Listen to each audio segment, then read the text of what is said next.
มาเด้อไปสวนยางพารานำกัน สภาพหนทางช่วงนี้ก็จะเป็นประมาณนี้เลย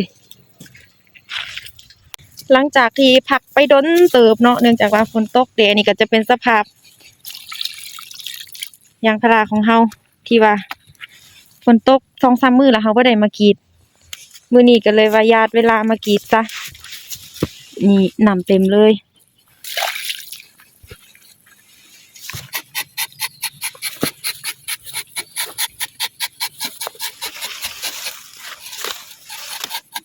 ใครแต่ทันหยอดน้ำกดก่อนว่าสั่นละแม่นได้ถิ่มละล่ะอันอยู่ในก๊อกนี่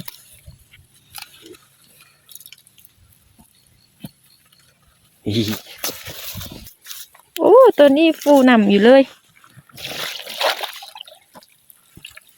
ฝนตก2-3 มื้อบ่ได้มากรีดเสียเวลาไปหลายเติบว้าวต้นนี้ถือว่าออกดีเลยหยอดปอกเลยเนี่ยตัวนี้เป็นต้นเปิดใหม่ว้าว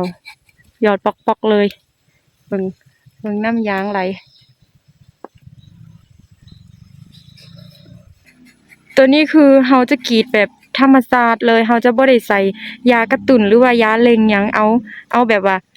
ถนอมต้นยางพาราของเฮาหั่นนะ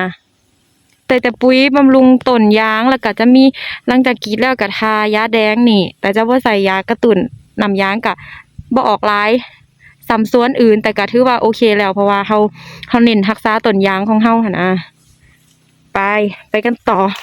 ส่วนนี้ประมาณ900ปลายต้นเกือบพันใช้เวลากรีดปกติก็ประมาณ4-5 ชั่วโมงพุ่นล่ะ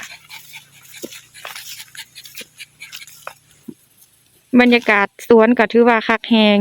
ติดน้ำห้วยลงไปลุมหันจะเป็นน้ำห้วยจะเป็นลำน้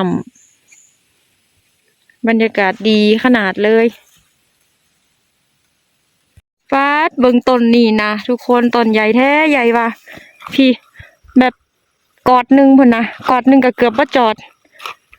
พี่ต้นนี้คือได้20 ปลายปีแล้วแต่ว่า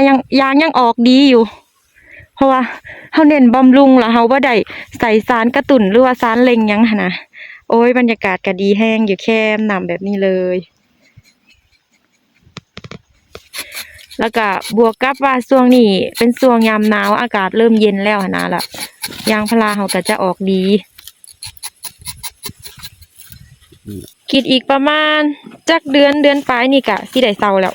เฮาจะพักต้นยางพาราของเฮาประมาณถ่ายเดือน12ก็ได้เซาแล้วอย่างงั้นสาสุดก็บ่ให้กายต้นเดือนหนึ่งประมาณต้นเดือนหนึ่งถ้าสาสุดพักประมาณ3-4 เดือนแล้วก็จึงกรีดใหม่ทุกคนอุ้มคนเดียวบ่อยากจอดเลยอุ้มเดียวถือว่าบ่จอดกว้างแฮะต้นใหญ่แฮง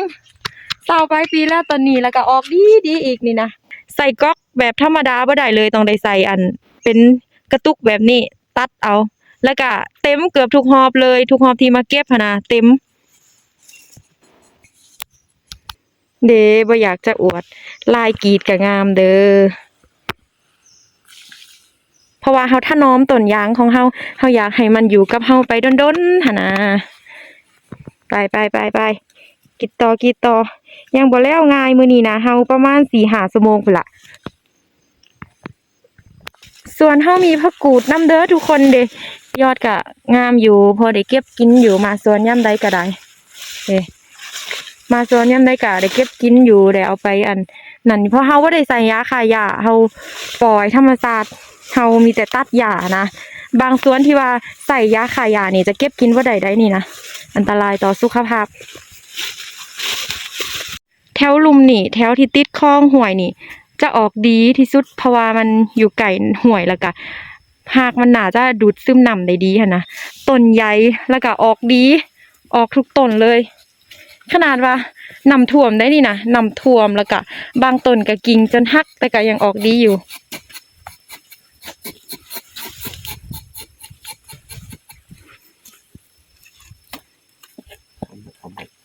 คำไว้ว้าวไหลลิดเลยเนาะ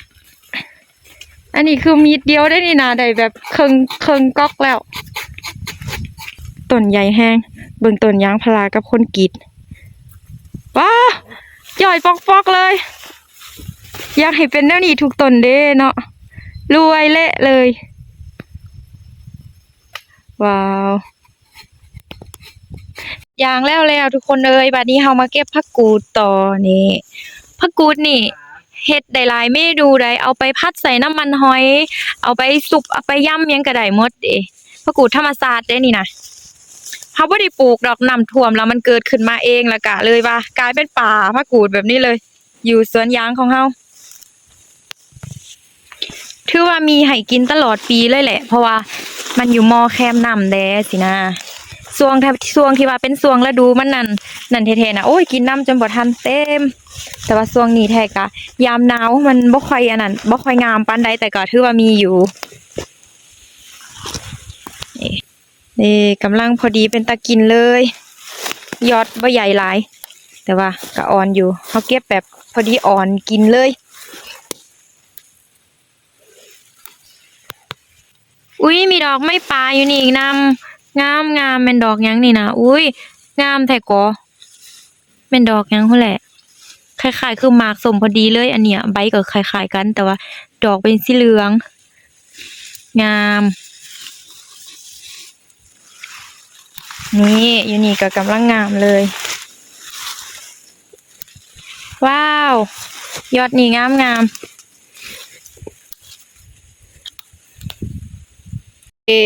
้วผักกูดของเฮาได้เต็มธงเลยแล้วก็ได้ใบอันนี้นำทุกคนเคยกินเด้อันเนี้ยบ้านน้อยเอิ้นว่าใบหมอน้อยแล้วก็มีนี่ได้มักพุกมานำปลูกปะไว้อยู่ตีนสวนไปกลับเฮือนบัดนี้นะตะเว้นก็ตกดินแล้วฝนก็จะไล่ก้นเฮาแล้ว